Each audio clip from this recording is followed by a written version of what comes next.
The conversation surrounding Oscar talk this year is the same one that's been dominating headlines ever since the wave of sexual harassment allegations descended upon Hollywood and beyond. In the wake of scandals surrounding producer Harvey Weinstein and countless others, plus the subsequent Time's Up and Me Too movements, The Hollywood Reporter spoke to some of this year's Oscar contenders to discuss how the current climate is affecting the race. Emily V. Gordon, nominated for original screenplay for The Big Sick with her husband Kumail Nanjiani, says that while she can't speak to how voters' minds work, there seems to be a tie between real-life events and those on screen.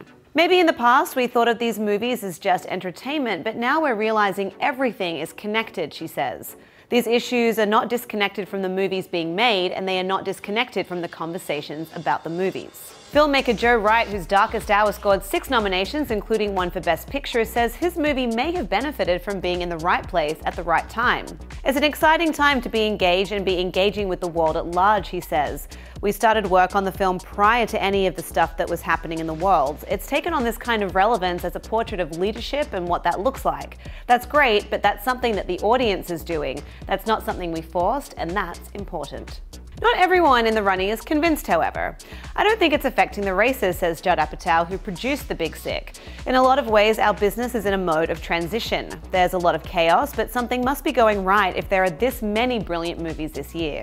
Still, it may be months before there's a clear answer on the impact of Hollywood's sexual abuse and harassment scandals on this year's race, says Sean Baker, whose Florida Project star Willem Dafoe was nominated for Best Supporting Actor. Probably next year you'll be able to look back and see with clearer hindsight, he points out. All I know is it's a good thing these conversations are happening and that change is coming about in this industry.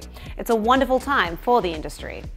To read more on the nominees' take, head to THR.com and tell us, how do you feel the Time's Up and Me Too movements have affected the Oscar race? Let us know in the comments. For the Hollywood Reporter News, I'm Lindsay Rodriguez.